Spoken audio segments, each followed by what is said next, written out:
She taught kids by day and robbed stores by night. By all accounts, Miss Lorraine Miller was the heart of Brookside Elementary. 5th grade teacher, choir leader, mentor. Smiles came easy when she passed. Her students adored her. Parents trusted her. The principal once called her the moral compass of the school. But no one knew what Lorraine did after 8 p.m. No one suspected the very hands that held a chalkboard eraser also held crowbars, gloves, and a mask. It started small. A string of break-ins at local consignment stores. No forced entry. No fingerprints. Only security footage of a masked figure. Tall, slim, methodical. The town whispered, maybe it's a drifter. Maybe it's someone from out of town. But Lorraine, she was too kind, too gentle, too normal. Then came the night the antique shop was hit. This time, the footage caught more. A torn sleeve, a single strand of hair. The police sent it for DNA testing. It was going to take weeks. But something else caught the officer's attention. A figure pacing near the scene 10 minutes before the alarm. Same height, same build, walking like she was nervous, looking around. The officer squinted. He paused the video, rewound, zoomed in. She looked familiar, but it wasn't enough. No clear ID, no face, nothing conclusive. Then came the mistake. One break-in didn't go as planned. Lorraine, or whoever it was, didn't realize the back window was rigged with a new sensor. The alarm blared instantly. She ran, dropped a small pouch. Inside it, an old pocket mirror, a broken bracelet, a Brookside Elementary ID tag, Lorraine's name, right there, clipped inside. When the police showed up at her house, she didn't run. She invited them in, offered coffee. Is something wrong, officers? They asked about the ID tag. She paused, smiled. Oh, that old thing?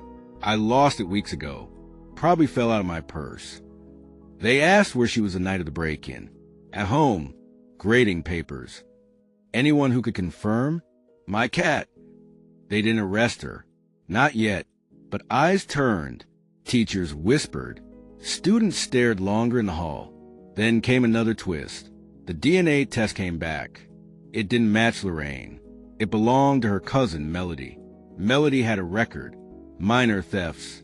Petty charges. Nothing major. But still, Lorraine swore they hadn't seen each other in years. That's when the detective got suspicious.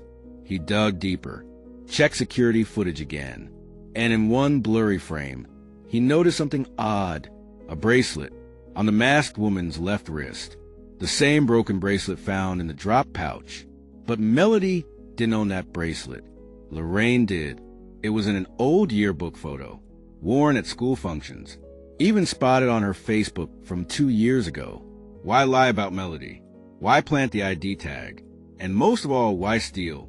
She made decent money, had no debts, no gambling issues, or so they thought. A visit to her bank revealed a hidden pattern. Withdrawals, transfers, to an account no one knew about. A child support payment? A private loan? No, it was going to an unknown recipient under the name AM. The officer kept digging. Then a neighbor stepped forward, an older woman. She claimed she saw Lorraine arguing with someone in her driveway a few nights before the arrest. A man, maybe mid-30s, tattoos. He looked angry. She looked scared. That's when everything started to unravel. Who was this man? Why was Lorraine paying him? And more importantly, was she really stealing or being forced to? The final twist came during her school staff meeting. The principal quietly told her she was being put on temporary leave. Not fired, not suspended, just time off. Lorraine didn't argue. She packed her things, left the room. But as she walked to her car, the gym teacher noticed something. Her bracelet? It was missing. She always wore it. Was she hiding it? Or had she given it to someone? That night, the detective knocked on her door. No answer.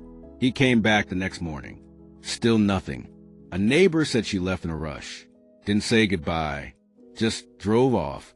To where? No one knew. But 3 days later, a letter showed up at the station. No return address. Inside, a photograph. Lorraine, sitting in a motel room, next to a man with tattoos. A date scrawled on the back. It was taken yesterday. The letter had no fingerprints, no DNA, but inside the envelope was something that changed everything. A second photo of the man holding a newspaper headline that hadn't been published yet. He was watching them. The photo sent chills through the department. Lorraine, the man with tattoos. Yesterday's date on the back. But it was the second photo that made the detective's hands shake. The man held up a folded newspaper, one that wasn't out yet. Tomorrow's edition. The headline, "Teacher suspected in string of local thefts." How'd he get it? How'd he know what was coming? Unless someone inside the department was feeding him intel. The captain called for a full lockdown on the case. Only 2 officers had access now. Detective Carter and his partner, Simone. They ran the photo through facial recognition. Nothing. No hits. But Simone noticed something in the motel room. A painting on the wall. Generic. Common. But it had a distinct tear in the bottom right corner. She ran it through motel review sites. Boom. Pine Rock Inn. Off Route 17, outside the city limits. Carter and Simone drove out fast. They didn't alert local cops. Too risky. When they got there, the manager was skittish. Said he'd seen the woman. Said she checked in using a fake name. Said the man she was with never spoke. Just stared. They left yesterday, around 3 a.m., in a gray truck. Looked like they were arguing. Back at the precinct, Carter dug deeper. The money trail led to a prepaid debit card, used at gas stations, roadside diners. He tracked the purchases. A pattern emerged. They were heading south. But why? Then Simone cracked something big. She found an old restraining order Lorraine had filed 3 years ago. Name on it? Aaron Moore. Initials? Yam. Same as the account she was sending money to. Aaron had been her ex-boyfriend, convicted of assault, released last year, and he wanted payback. The dots were connecting fast. Lorraine wasn't just a thief. She was a victim. Maybe coerced into everything. The break-ins? He could have forced her. The money transfers? Hush money. Or blackmail. They pulled his old mugshot. It was the same man in the motel photo. Now they had a name, but not a location. Then came a 911 call from a gas station clerk near the state line. There was a woman. She came in alone. Looked scared. Kept glancing outside. Bought snacks, a map, and slipped me a note when she handed over cash. The clerk faxed it to police. It read, "He's making me do it. I'm not safe. Please help. L." Simone gasped. Lorraine was alive, terrified, and trying to escape. The next 24 hours were chaos. Every patrol from Brookside to Greenville was on the lookout. Amber alerts, license plate tracking. Carter issued a bolo for the gray truck. Nothing until dash cam footage from a highway patrol unit caught it. Gray Dodge, speeding west, near the border. They zoomed in. The driver wasn't Lorraine. It was Aaron, and in the passenger seat, a woman slumped forward, unmoving. Was she unconscious? Or worse, SWAT was mobilized. Helicopters took flight. But then, another curveball. The truck stopped at a gas station. Only Aaron stepped out. He walked inside, and never came back out. When officers surrounded the vehicle, it was gone. Just like that. Vanished. No woman. No truck. No trace. That's when Simone got a phone call. A scrambled voice. Digitally distorted. You think you're saving her, but she's exactly where she wants to be. Click. They traced the call. Blocked. Carter slammed his fist on the table. Is she running from him or with him? What if everything they thought was wrong? What if Lorraine wasn't just a victim? What if she was in on it the whole time? They reopened old files. Suddenly, inconsistencies in her timeline didn't just seem like fear. They seemed like calculated distractions. The bank account? Opened right after Aaron was released. The stolen goods? Never recovered. The photo in the motel? Lorraine wasn't scared. She was smiling. So now they had 2 fugitives. One victim. One predator. Or maybe two predators working as one. Then a package arrived at the precinct. No return address. Inside was a burner phone. Only one video file on it. The screen lit up, a shaky recording. Lorraine's voice whispered, "You were never supposed to find us." Behind her, shelves. Glittering. Stolen jewelry. The video left the entire precinct in stunned silence. Lorraine, calm, unbothered, standing in front of a shelf lined with stolen jewelry, like it was some sort of prize room. Then she looked straight into the camera and smiled. "You're chasing ghosts. You think I'm scared? You're already too late." Click. The screen went black. Simone replayed it 3 times. She zoomed in on the background. Tile walls, metal racks, a faded poster. She enhanced it. The poster read, "Fall Festival, Bakersfield County Fairgrounds." They had her. Carter barked out orders. "Send units to Bakersfield." Now, she's taunting us. That means she's close. An unmarked unit arrived 2 hours later. They found the warehouse near the fairgrounds. It was empty. No people. No jewelry. Just dust and heat. But something was left behind. A red marker board. Written across it in all caps. "Try again." Below it, taped to the wall. A photo. A young woman. Mid-20s. Tied to a chair. Terror in her eyes. On the back, it read, "This one screams louder than the rest." Clock's ticking.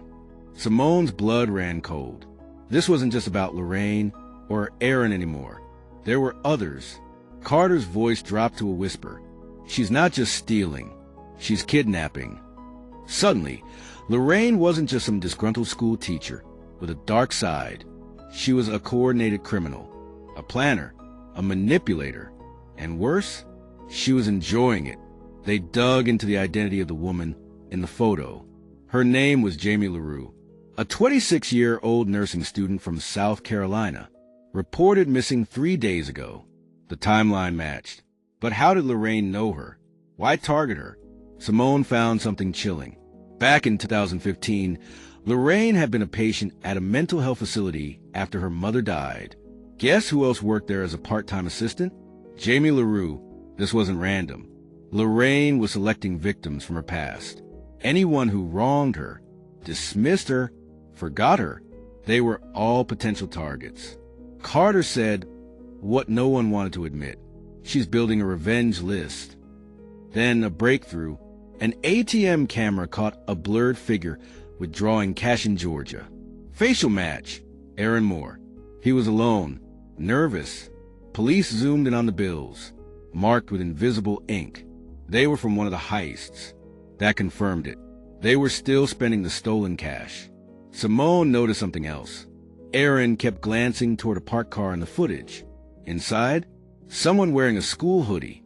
The logo, Lincoln Park Elementary, where Lorraine used to teach. She was right there, hiding in plain sight. They tracked a vehicle, a rental from Alabama, registered under a fake name, Ella Reese. One problem, that name showed up before. It was a name Lorraine used to file her first job application. It was her alias, her origin story. They were back at square one. Carter muttered, "She's not just running, she's writing the script." Then came a letter, hand-delivered to the precinct. Inside, a list, 10 names. 7 of them had already been robbed.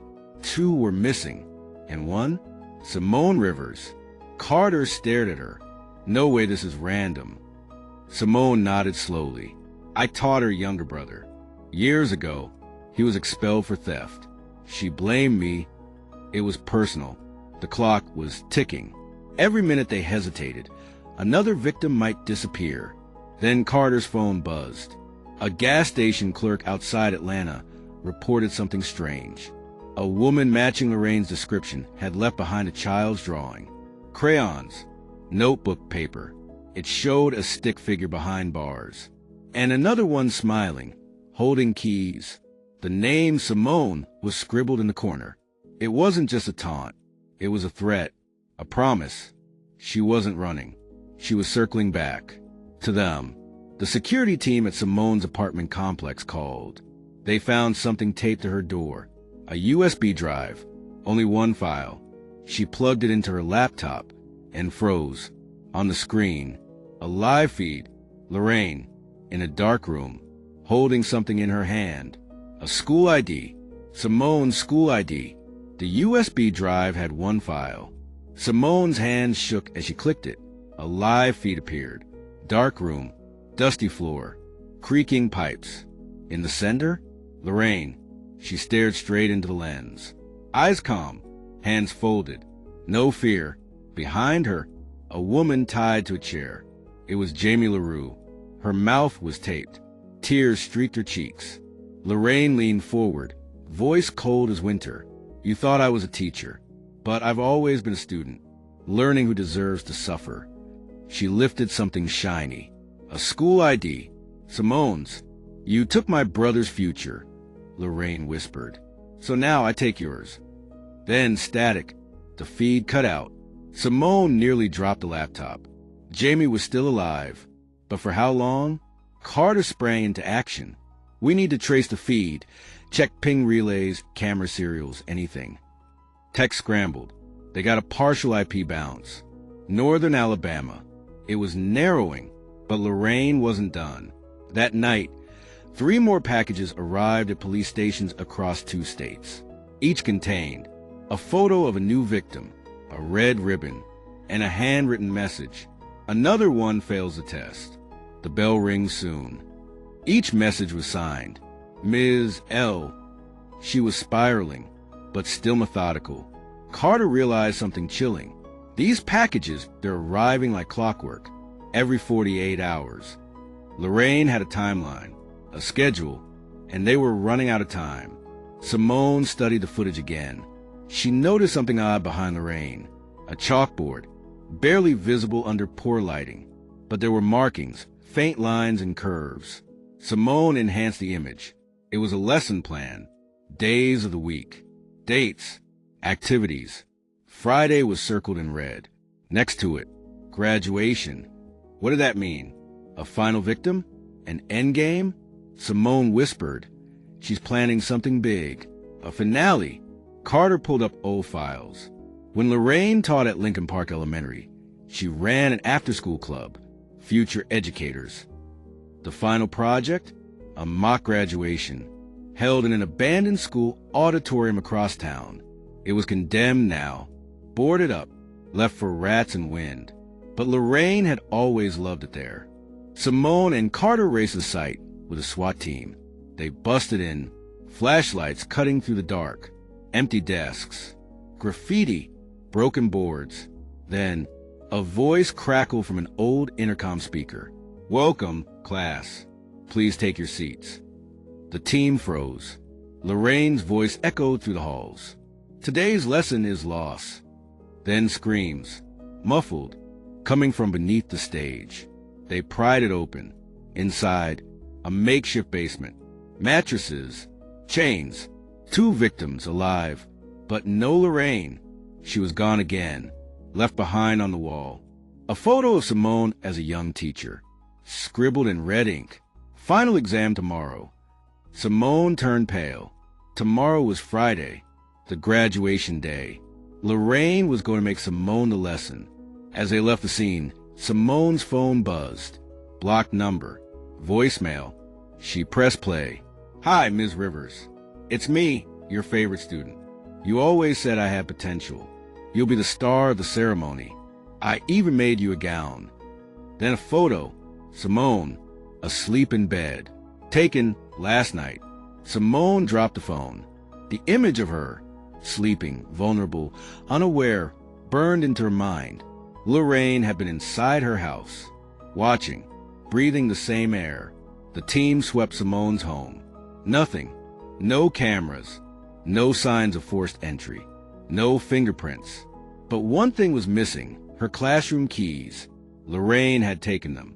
That meant one thing. She was going back to the school. And not just for symbolism. She wanted to make Simone the lesson, in front of everyone. A graduation with no diplomas, only death. Carter didn't hesitate. Locked the building down. Alert every unit. Friday morning, the school felt different. Too quiet, too clean. Simone entered with Carter and a tactical team. Hallways lined with balloons. A sign above the auditorium. "Congratulations, Ms. Rivers." Chills. They moved in. On the auditorium stage stood a lone chair, a robe, a cap, a red apple. Inside the apple, a voice recorder.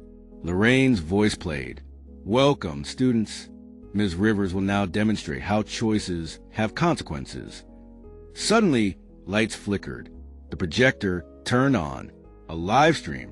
Jamie LaRue, still alive, barely conscious, gagged, her hands bound. Location, unknown. A countdown timer blinked beneath the feed. 44 minutes and 19 seconds. Less than an hour.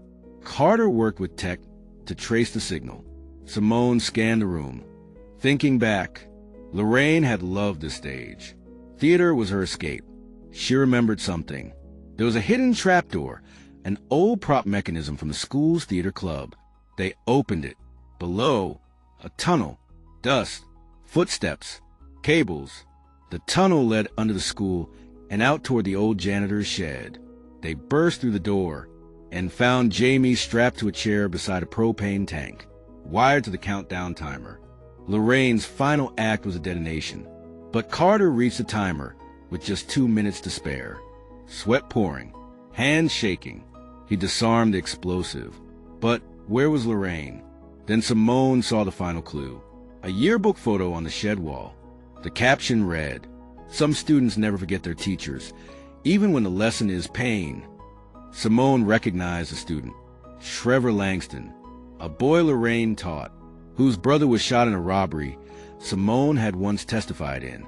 Simone didn't know it then, but her testimony had helped convict the wrong man. Lorraine had discovered the truth. Trevor's real killer had walked free. And Lorraine? She blamed Simone for everything. That's why Simone was her final lesson. But Lorraine underestimated one thing. Jamie survived. With her testimony and the recovered footage, the truth came crashing down. Lorraine was arrested weeks later, hiding under a fake name in a boarding house near Memphis. She was calm when they cuffed her, smiling, like a teacher proud her class had learned something. Lorraine Reynolds was sentenced to 30 years without parole.